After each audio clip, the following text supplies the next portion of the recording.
We're going to power through on our last one. And this one, hopefully at least, it'll have some interesting things. We're going to talk about world religions. There may be some things you've never known about world religions. And so there's some and there's a reason I'm doing this. I want to give you at least a good background on some key world religions you might come in contact with.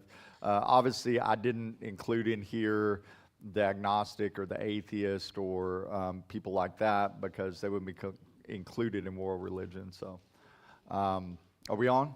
Okay, cool.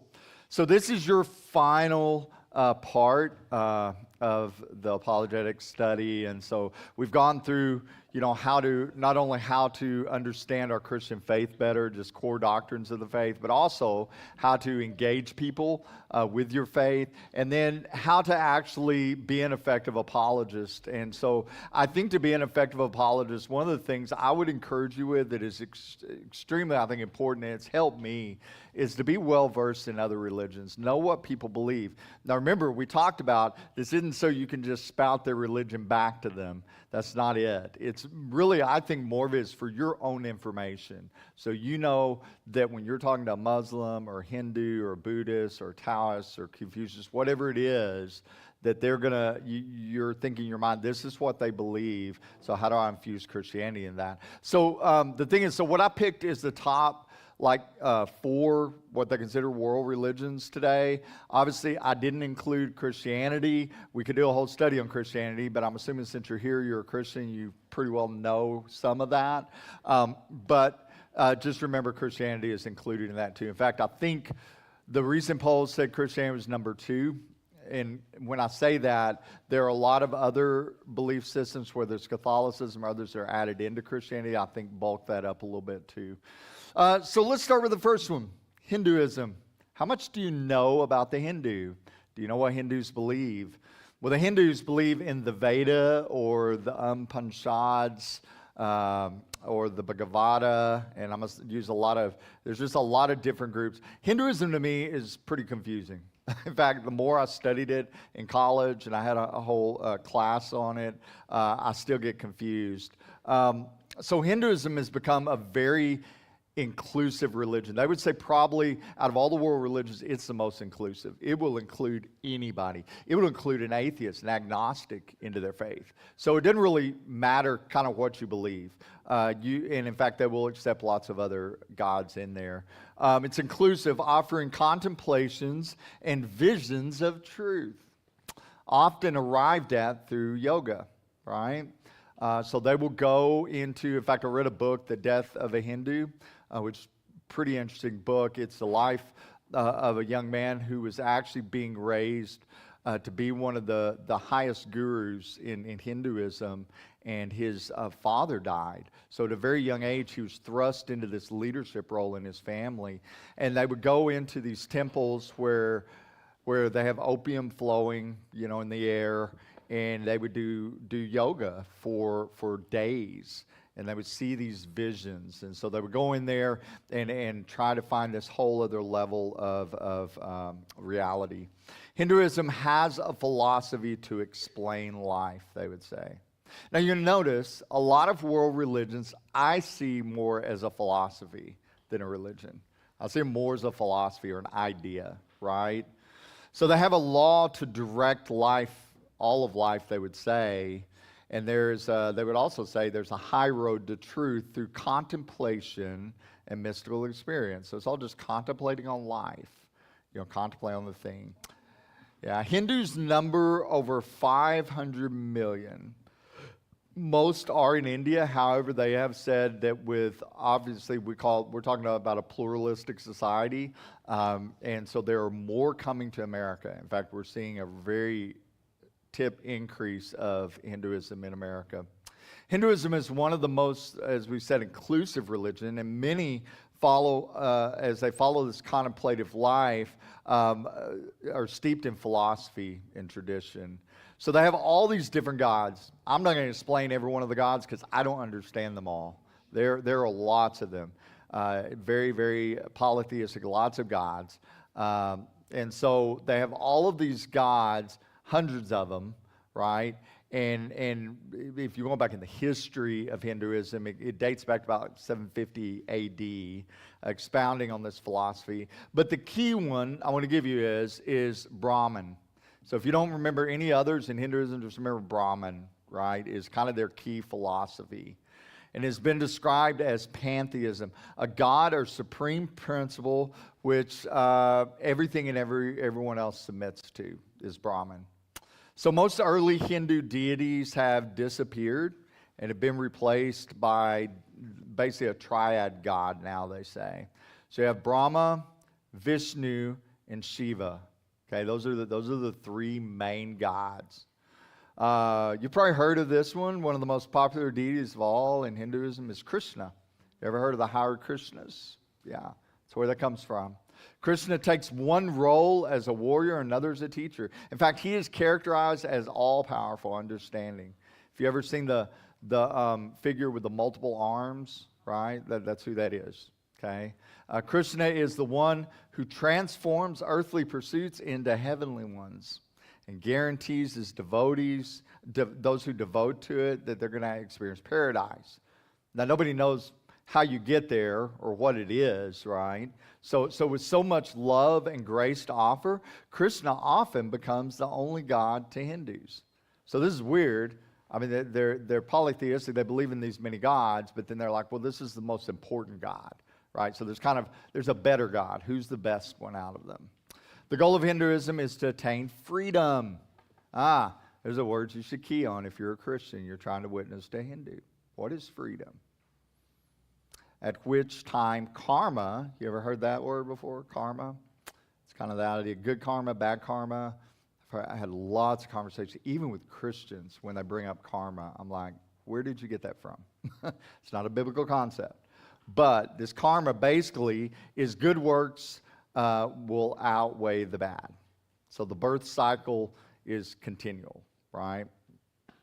Individual soul, and the soul becomes one with basically, anybody see the Matrix? That's basically what it is. You become one with the Matrix when you die. So how does one attain good works? Hinduism offers three classic ways called margas.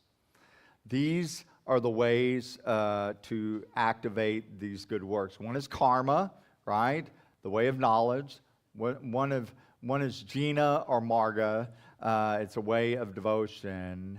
And bhakti is one we choose several of these ways. So the three classical ways of liberation, so their whole idea is they want to free themselves from this body, right? They just want this liberation from the body, are projected in a Hindu society built on a caste system. Okay? This is real important to know, especially if you're going to witness to Hindu. So there are 5 categories to a caste system. You could be born into any one of these, right? The Brahma caste is the most privileged one. It is the protector and transmitter of the scriptures. So they're one of those, they can't read the scripture for themselves. The Veda is what they call it. Okay, the only one can do that are those born into the Brahma class. The second class is the warrior caste system. And it's the governing class. The kings, princes, politicians, army, police, populate group, those who collect taxes, all these people will be born into this warrior class. The third class is the Vishya. It's the third caste system. It's the middle class. So most of us in here probably fall into that. Middle class occupations, merchants, traders, teachers, artists, right? Those would be in the middle class. There's another class, the Sudra class, which comprises farmers, peasants, manual laborers, right? And they would be born into that class. And there's another developing class that wasn't in the original classes, but has been added later. They call these, believe it or not, the untouchables or the outcasts. The untouchables are aliens who moved into India a long time ago. I don't know if they're talking about green men or what, but just strangers. And they have little association with the other 4 classes. They perform such jobs as washing clothes, making shoes, cremating the dead bodies. They have no access to the religious rituals of their faith. I mean, think about that. So you're born into a class that you can't even practice their religion. Now, the thing is, Hindus believe that they are not in their caste by accident. There's a Christian point to bring in there. We're not here by accident. I agree with you. You know, I was born into the family I am for a reason and a purpose. See, we key in on these things. They also don't see it as an injustice to be born into a lower class. In fact, you know, they would count it a privilege wherever they happen to be within that class. And the rules that followed, perhaps in another lifetime, enough karma has been built up to elevate them so they can be reborn into a higher class, right? So if you've done enough good things, you probably heard that, do enough good things, and it's like what comes around goes around. Believe it or not, that's Hinduism. That's where that comes from. What goes around comes around, right? So do enough good things are going to come to you. Hindus practice their religion in their home as well as the temple. This is what's so convenient, is they can pack up their idols, their gods, and take them wherever they're at. In fact, my brother was asking me several years ago, he had a Hindu family move into a house next door to him, and his friend, they took him into their house and wanted to show him all their gods, right? And so he was wanting to know how to reach them. Hindus practice their religion in their homes, just pretty similar to the temple. In fact, many never even go to a temple. There are probably more Hindus that just worship in their home. Ooh, the sacred cow. This one's interesting. Do you know it's taboo to eat or kill beef in India? In fact, meatpacking industry is really dived in India. Go figure. Says they view the cow as sacred. Many families have only one cow. Slaughtering it would drive the family from its lone survival technique of farming. Also, cows give critical quantities of milk to people as protein. The outcasts may eat some beef from animals that die of natural causes. So they do have kind of a way to help the less fortunate. You know, if a cow happens to die, we might feed it to the really poor. The taboo does not solve the temptation to eat cattle under challenging times. So they don't even follow completely their own law and rule. In fact, in many metropolitan classes of Hindus, they'll eat canned meat. So I don't know what the difference is between meat comes out of a can or if it comes from what they consider a meatpacking plant. So that's Hinduism. That's just kind of a brief synopsis of it. So we have Buddhists. So I spent 2.5, 3 years in Okinawa, and I did experience a little more of Buddhism, which is actually rooted in India, in the homeland. The Buddha taught that the problem in life is suffering. So let me tell you the story. So this Buddha is the only one that actually comes from a person, believe it or not. And so there was this guy who was born into kind of a upper, higher class family, and a Hindu guru came and told him that his son was going to be a great guru, that he was going to be like way on up somewhere. And so he falls asleep, supposedly underneath this tree, right, and has this vision. And when he wakes up, all of a sudden, boom, Buddha, right? So he has this. So he goes on this journey and takes all these people with him, and he sees all this suffering in the world, all these problems, all these things he can't explain. So that's basically how Buddhism started. And so he says, solution to life's predicament is the path of righteousness, right actions and deeds. Buddhist is all about doing good for others. In fact, we have a Buddhist temple down 195. You ever see that? You ever see them in town? I do. In fact, I've talked to one before. Very nice people. You know, they usually shy away from talking very much.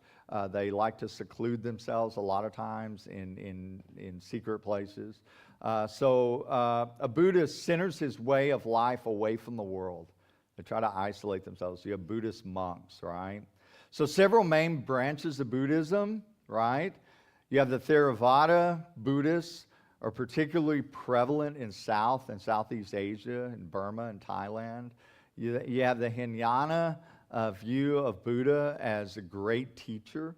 They emphasize the monastery life, that's holding yourself away. Another branch is the Mahayana Buddhist, has broad influence in its expansion from China to Korea to Japan. Like I would go right down, we lived on Jagaroo Street, and you go down to was it the end of Jagaroo, where that park was, had the big Buddha?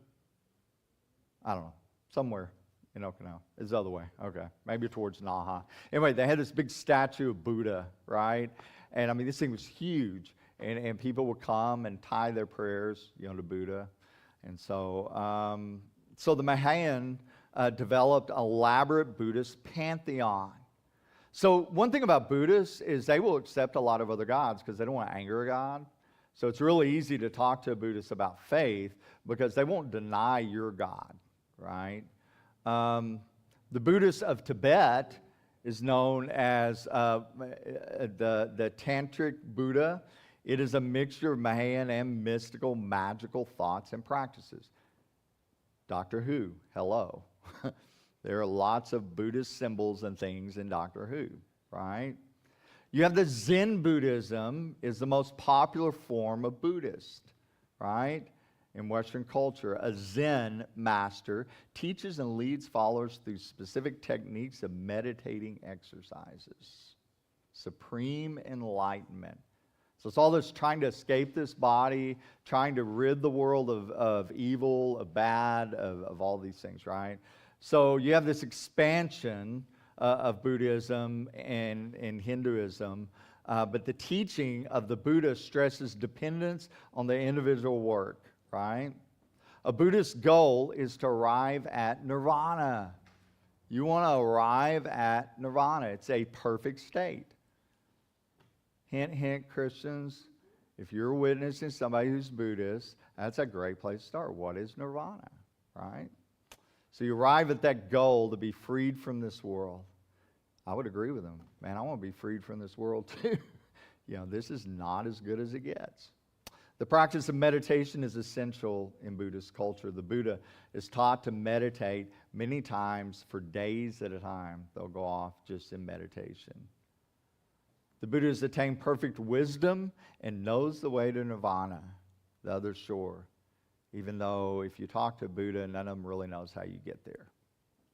I think that's interesting. Buddhist scriptures then are multifaceted with many volumes, unlike Hindu scriptures written by countless nameless sage. So the interesting thing about Hindu, nobody can track it back to who wrote them. Nobody knows, right? It's just these nameless books somebody got somewhere. Buddhist writings are either in the name of Buddha or refer to his teachings. Buddha actually would tell you, don't worship me.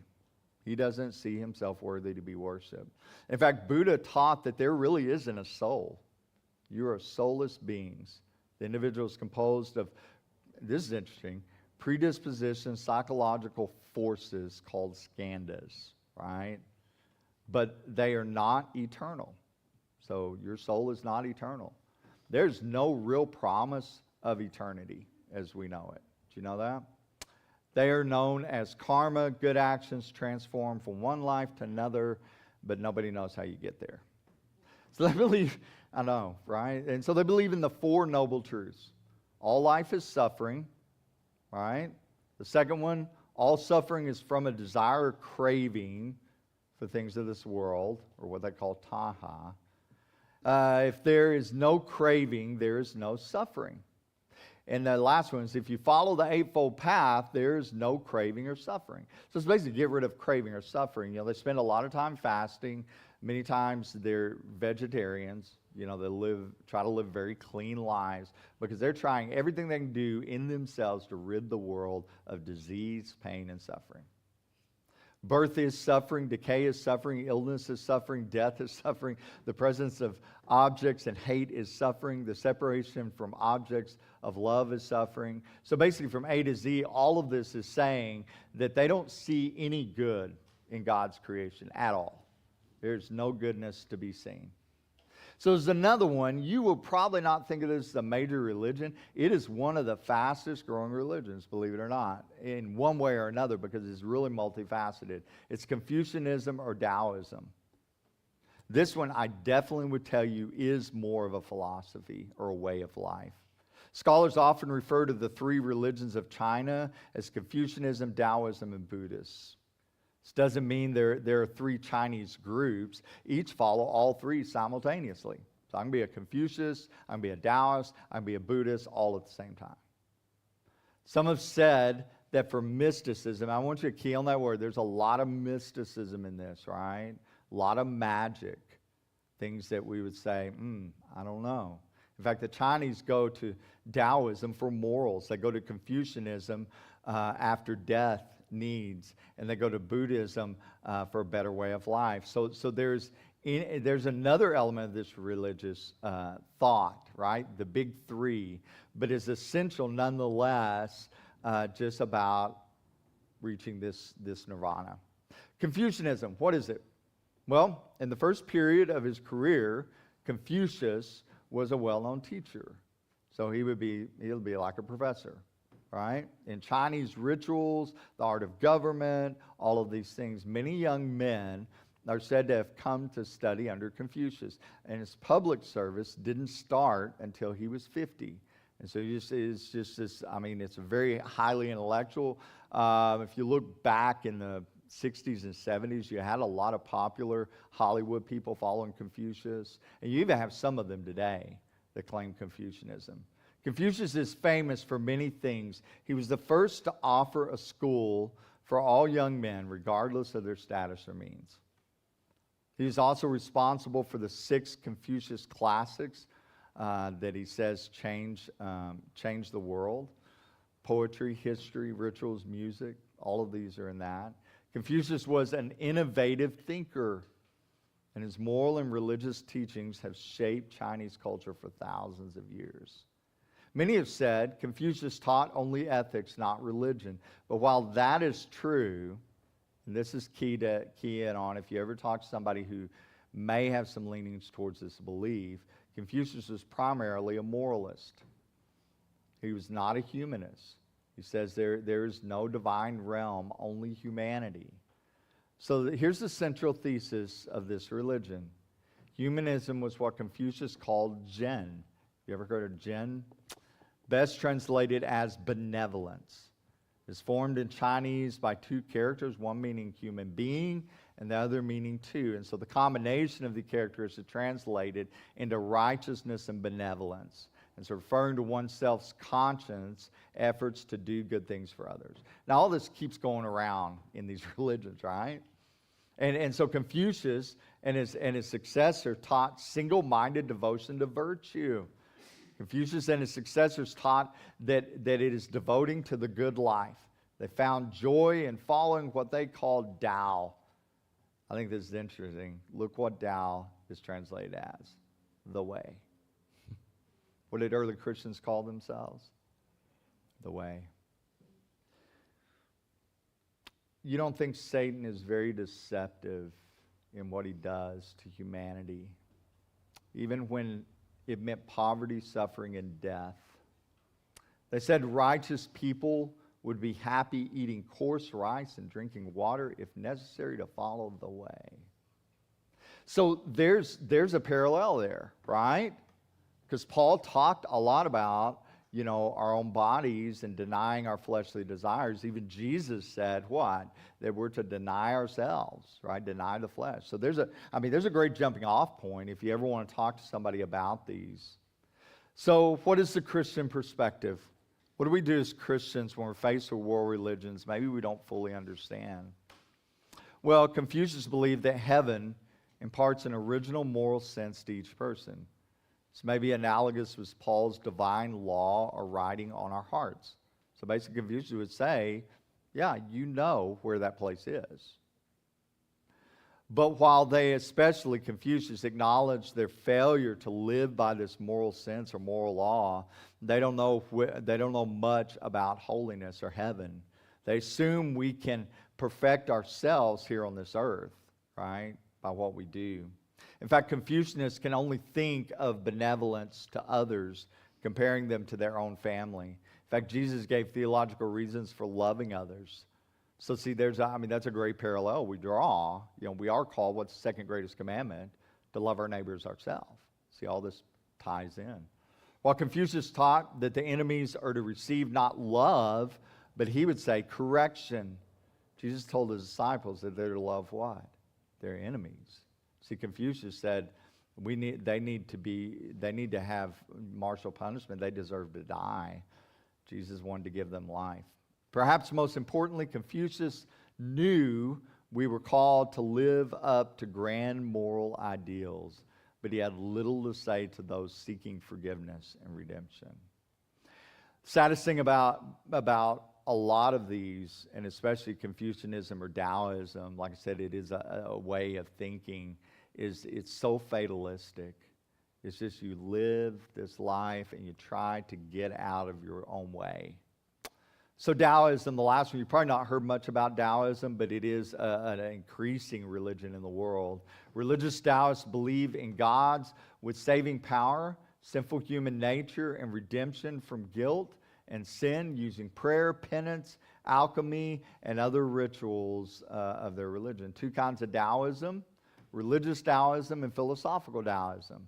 So religious Taoists believe in gods with saving power, sinful human nature, and redemption from guilt, and sin using prayer, penance, alchemy, and other rituals.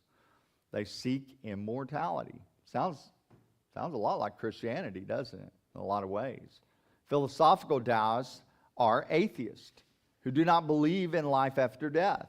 Philosophical Taoists' ultimate concern is oneness and nature with the Tao. Now, have you ever seen the yin and the yang symbol, that thing? That's Taoism, okay? That's tied into Taoist. So view of reality, gods, none as such, only the impersonal Tao. Think about all these religions. You can't know Tao. You can't really know Buddha. You can't know any of the gods of the Hindus. There's no personal relationship. Self, already one with the Tao, therefore inherently good. World, real and one, but constantly changing.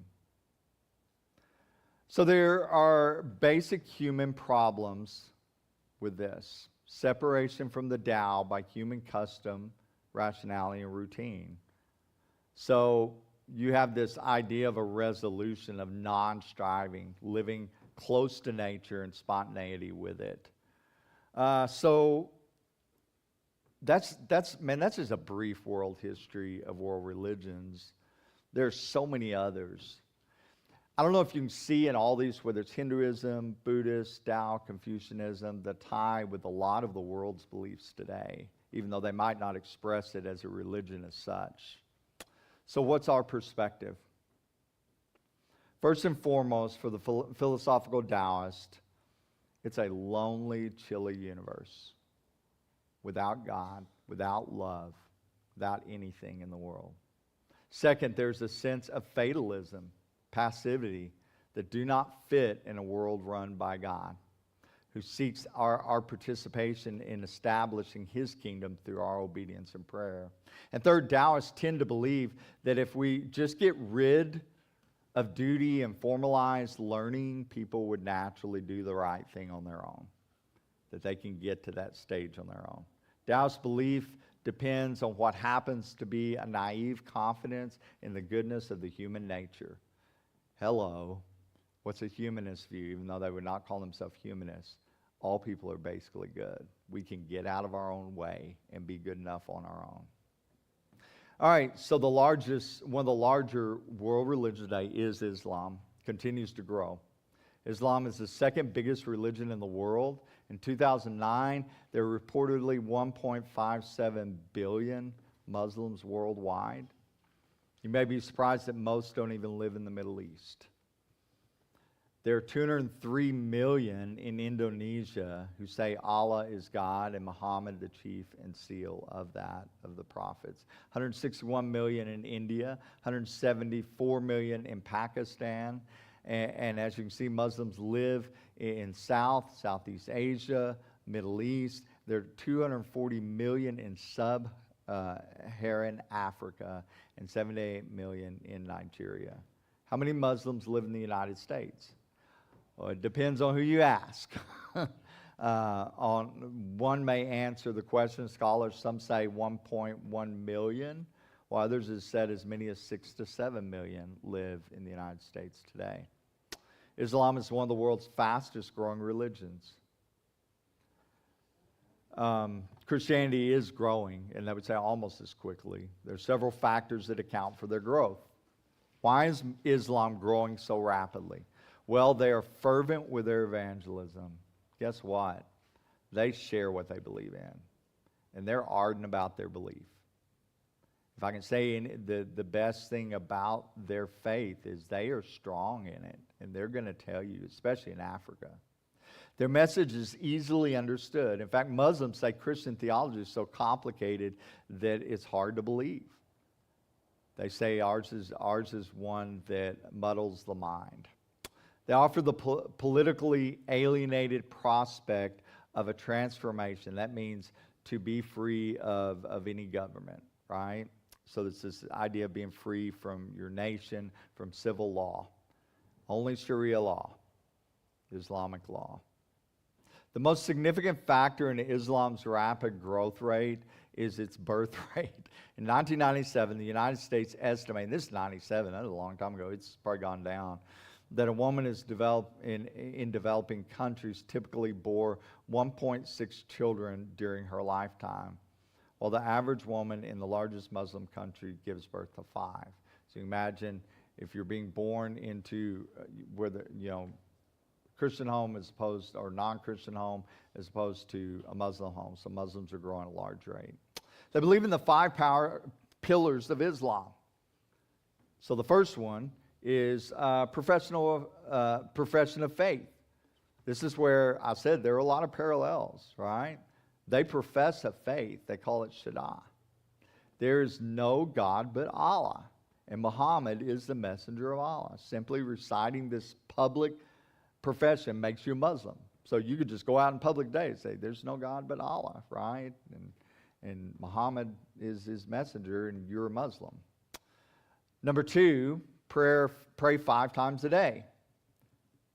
I mean, I've seen this in a lot of countries I've been to. People do this, right? They carry their prayer mats with them. So Salat, believers are to face Mecca and pray early in the morning, at noon, mid-afternoon, sunset, and evening. But before prayer, at each of these times, there's to be washing of the arms, feet, mouth, and nostrils, and 3 times for each of these body parts. The third pillar is almsgiving, zakat. So the Sunnis are encouraged to give 2.5% of their income, while the Shiites are told to contribute 20%. That doesn't seem quite right, does it?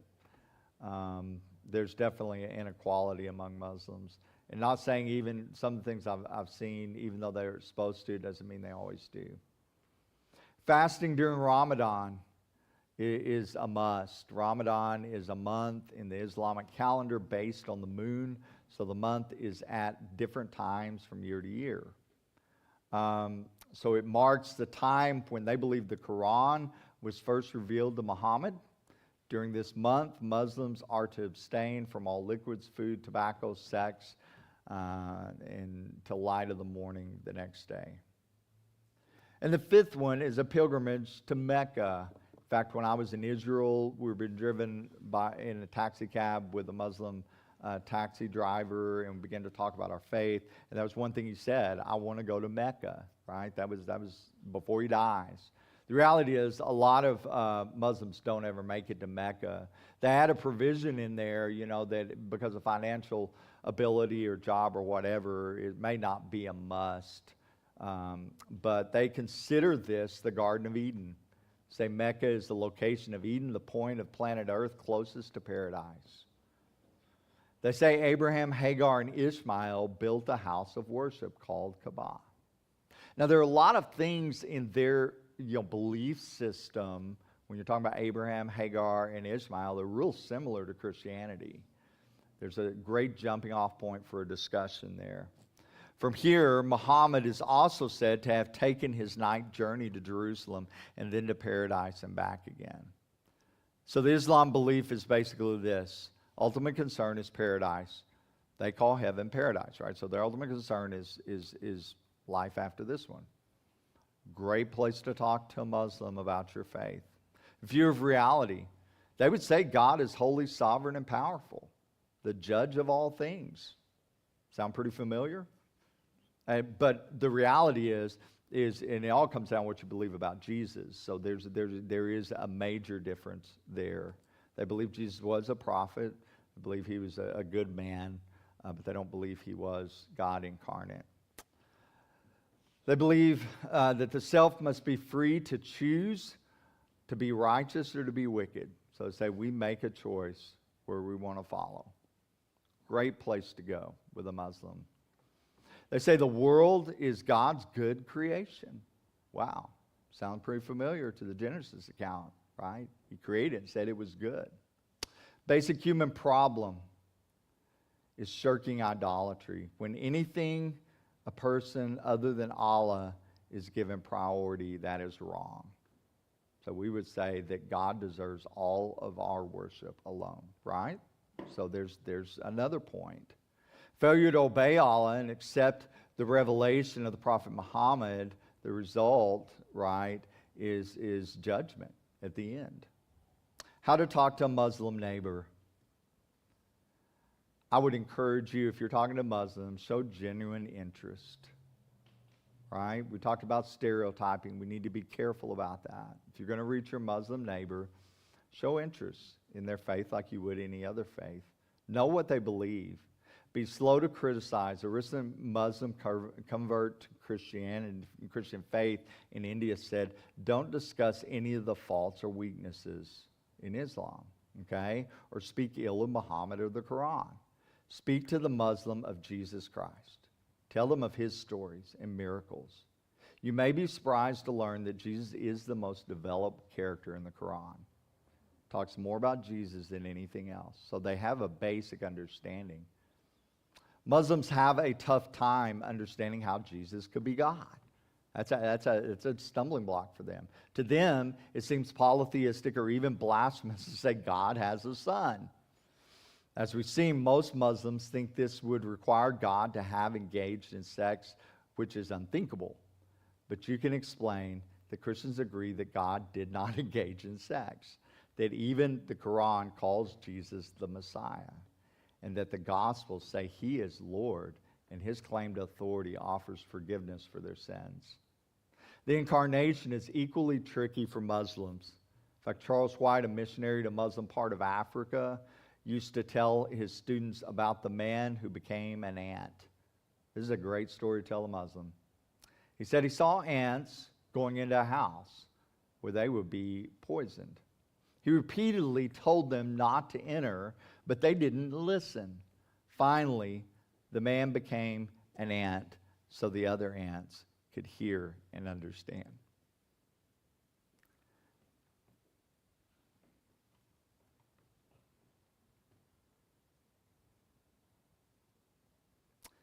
By becoming one of them, this man was able to save them from destruction. He says this story helped Muslims understand why God became a man. See, the incarnation might be more accessible to one or the other, but I think until we care enough to truly take the message of Jesus Christ instead of the one of condemnation of our own hang-ups and stereotypes. I believe the reason the world is not being won to Christ is because we can't get out of our own way. The message of forgiveness and power of the Holy Spirit can appeal to a Muslim who feels crushed by the weight of Sharia law. That's an appealing thing. And I can tell you for the most part, and I've talked to people who have been missionaries in Muslim countries, and they said especially for women, it's such a liberating, freeing thing to know that they can be free. In Sharia law, they are told that they can never reach paradise. For a woman in a Muslim culture, you can never experience paradise. And because she knows the weakness of her heart, she is in utter despair all of her life. The gospel message that Christ came to save sinners, not the righteous, and that he gives the power to live a righteous life can be liberating for a soul that's in bondage. Like all of our neighbors, our Muslim neighbors and friends should be respected and loved. Unfortunately, I think in our Christian culture today, many people will say, I'll share my faith with that person, but there's some I will not. We should recognize the religious truth they already have and not assume they would need to throw out everything they've already believed in to come to Christ. As you can see, Muslims have a lot of ties with what Christians believe. If they sense your respect for them, they may be like Cornelius, who already feared God and prayed regularly to God before he heard about Jesus. In Acts 10:2, Luke writes, listen to all that the Lord has commanded you to do. What is the Christian perspective of world religions? One Christian perspective on another religion has been that they are devoid of truth. So saying that there is no other religion has any truth in them. Other religions are considered false, and they are composed of pagans, idol worshipers. See, in this view, Christianity is the superior religion, and others have little worth in their own beliefs and values and institutions and lifestyles. I will be honest with you, if this is your heart, you'll win few people from other faiths to the Lord. I truly believe that. I've not seen it happen. Now, while we do know that Christianity and what we believe in the Bible is truth, right? Other religions can, and I do believe it's by divine plan, there are implanted parts of truth in them. I think we need to listen to people. See, this perspective fails to take seriously the cultures and people. Another perspective views Christianity as the religion that fulfills all others. The Roman Catholic Church sees himself as the conservator of God's truth in their completeness. The greater distance a religious community is from a Roman Catholic Church, that is, other Christians, Muslims, atheists, right, all these other truths in their community. But a generalized view voiced by some Christians is that there is little difference in any of the religions, which is false. There are great differences. And as you can see in many of them, there are great gaps, right? Another perspective is that all religions, including Christianity, stand under the judgment of a holy God. And the norms of the gospel as reflected in the life and teaching of Jesus Christ. So within Christianity, there are diverse views of the significance and the meaning of other religions. Theology and religious pluralism. So throughout the history, Christianity, there have been various diverse ideas about, religion and relationship and truth and salvation and humanity, our ultimate destiny. Where are we going? Where are we headed? But there are three focuses of the gospel, I believe, in all religious life. First one, the first focus is on God, humanity, and family, relationship, possibilities, rebellion, and sin. So all of those, you will find them somewhere in most world religions and belief systems. The second focus is on God and the gospel. It is on the life, death, and life of Jesus Christ. It's on the life, death, and life of Jesus Christ. It is on the one named Emmanuel, Son of God, Rabbi, Master, Teacher, King of Kings, Lord of Lords, Lamb of God, who takes away the sins of the world. The focus is definitely sharp, it's historical, and it's culturally penetrating. The third focus is upon Christian individualism, or anyone of humankind. It is the paradoxical experience of being created from the womb and yet still using and misusing the pride of our life, and that we are ashamed and are needing to be healed. All three focuses present God, the gospel, the individual, and the significance of the relationship we need to build. So there's no strategy to relate to other religions except the focus is on persons, people, right? So what I would encourage you with is to look at people, see them for who they are. I think we've forgotten to see people. I think we build up walls in our life to other people and their beliefs and their religions, and we fail to witness with the truth of the gospel of Christ. I think we fail to see the truth of the gospel. I'm going to show you what Paul experienced. Look at Acts chapter 17. This is at the end of his defense in the Areopagus. So in Acts 17, beginning in verse 32, says, "Now when they heard of the resurrection of the dead." Now remember I said, what's the number one place you want to get them to? The resurrection. That's the difference about Christianity and any other world religion or belief system in the world today, is we serve a living God, right? One who died and came back to life. So he says, after they had heard of the resurrection of the dead, he said, some mocked, but others said, we will hear you again about this. And so Paul went out from their midst, but some men joined him and believed. Among them were Dionysius of the Areopagite and a woman named Damaris, and other with him. So notice there are three reactions to the gospel. What are they? Some mocked, and you will have some mock you. If you haven't, just wait. When you start sharing your faith, eventually somebody is going to mock what you believe in. Never take it personally. I don't, because I know that they're lost. The second reaction is some say, you know what, I'm not really sure about what you just said, but I think I want to hear about it again. So they're willing to keep dialoguing with you. I would encourage you, keep talking to people. Dialogue with them about that. Don't take it as a one and done thing. And then the last thing he said is some believed. And I think that's one of the greatest hopes we have, is we proclaim the gospel that some might believe. You never know who that person's going to be. And so this would be my encouragement to you, is in the Judeo-Christian's pilgrimage and spiritual healing and the heritage, to be filled with the initiatives that God has given you to take the gospel to every tongue, every nation, every tribe, until he returns. So I want you to spend the last few minutes just talking about world religions, your experience, and then how you can truly be a witness and a light to the world.